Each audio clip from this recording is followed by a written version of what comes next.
Howdy folks, I don't do a lot of video responses, but I felt I would do one on this guy because a lot of people on my friends list hold him in pretty high regard, and he seems like an alright guy. So, here goes. Greetings, fellow sinners. Well, there is no such thing as sin, so obviously I am not a sinner, and neither are you.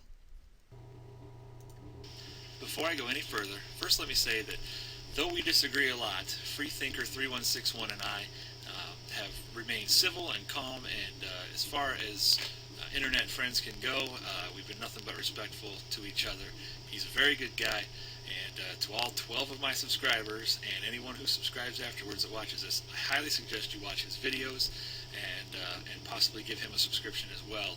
I completely agree with you on this point. Freethinker3161 is a very good guy. He used to be a Christian. I'm not quite sure what happened in his life, but something caused him to question and ultimately lose his faith.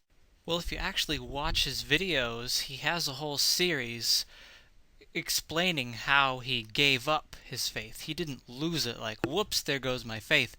He purposely gave it up because he no longer wanted it. Curiosity is what caused him to question, and learning is what caused him to give it up.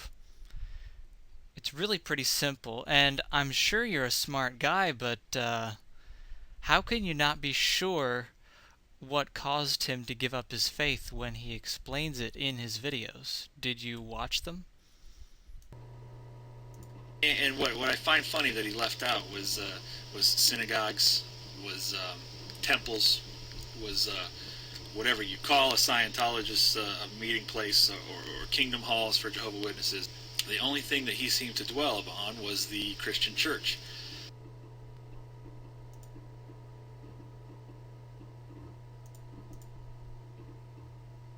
You are absolutely right. He did what a lot of Christians do, which is he neglected that there are other religions out there. I mean, separation of church and state is not just separation of Christianity and state, it's also separation of Islam and state, separation of Scientology and state, all that stuff. That's a good point. Another thing I noticed was that he forgot to take into consideration, or at least he didn't elaborate on them in his video, the ramifications of taxing a church. Let me list some of those ramifications for you.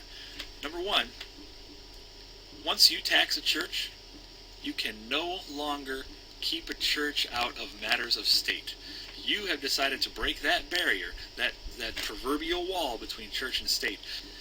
Once you've broken that barrier, you're welcoming in the free reign of any church to come in and in one form or another take over a government. Now he mentions right after this, I didn't record that part of it, but that the point of separation of church and state is to keep the church out of the matters of the government and the government out of the matters of the church. Now, how does taxation do that? I mean, our laws apply to the church. In fact, our laws often supersede the laws of the religion. That's why there's no more polygamy. That's why we don't do sacrifices anymore. There is already interference of the government in matters of religion. The second thing that you're not taking into account is that no longer would you be able to sue to keep he goes on to talk more about the cross in the middle of the desert, and that's not really the subject of this, so I'm not going to put too much more of that part of it in. But basically, you're forgetting once the thing that you just reminded us of, that Christianity is not the only religion that's going to be taxed.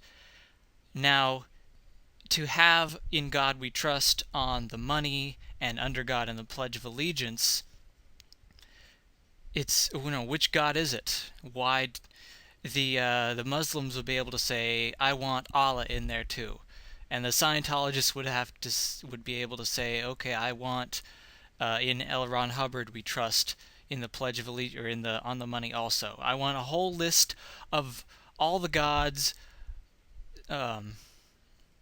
all the gods worshipped by all the religions that are taxed in the United States. Now, I think the basic misunderstanding here is of what is actually written in the Constitution. Now, I'm taking the liberty right now, you can't see it because Windows Movie Maker sucks, but I went to the Constitution online website, which is at www.usconstitution.net, and I'm looking at the First Amendment here, and I will read it now. Congress shall make no law respecting an establishment of religion, or prohibiting the free exercise thereof, or abridging the freedom of speech, or of the press, or the right of the people peaceably to assemble and to petition the government for a redress of grievances. Now, how does taxing a church do anything to establish a religion? It taxes all the churches equally. So there's no one religion that is benefiting or not, whatever the opposite of benefiting is. I can't think of the word right now. But, no one religion is getting hurt or helped any more than any other. It just so happens that there are more Christians in this country than there are any other religion. And it doesn't prohibit the free exercise of religion. You can still go to church. It's just that the church you go to is paying taxes. Now, paying taxes doesn't automatically mean you have a say in what the government does. It's your responsibility as a citizen to do your part, to help out, to make whatever contributions you need to. And in return, you get services. You are protected by the government.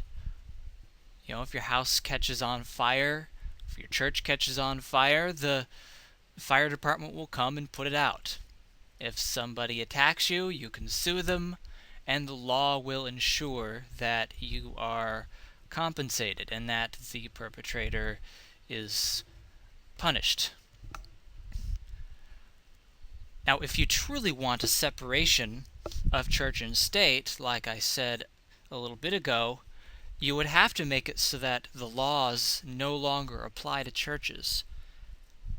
But that's ridiculous, because then you could just go into a church and kill somebody, as what happened recently, and it would be no problem. It would be up to the church to punish the person. But that's not the way it is. There is already, again, as I said, there's already interference of the government into matters of religion. That's not what separation of church and state means. It means that the government is not a theocracy, because if it was, we would have to put it to a vote, I guess, as to what religion it is. And at the moment, there are more Christians than anything else, but how many Muslims do you think would rush into the country if all of a sudden the First Amendment was thrown out, or the religious part of the First Amendment was thrown out? Heck, I think the Muslims would be pretty happy about abridging free speech, but that's a whole other video that I probably won't do. But maybe. People of different religions all over the world would come here, as this would become the haven of religion, and they would all be trying to fight over what religion is the law of the land. But the law of the land is the Constitution. And the Constitution says nothing about paying taxes entitling you to any kind of say. And the religious right already claims to have say in government matters. As we have seen in Proposition 8, it's a completely religious initiative, and it's only supported by people who think that marriage is a purely religious institution, when it is not. It is a legal institution, and nothing more. At least as far as the tax benefits.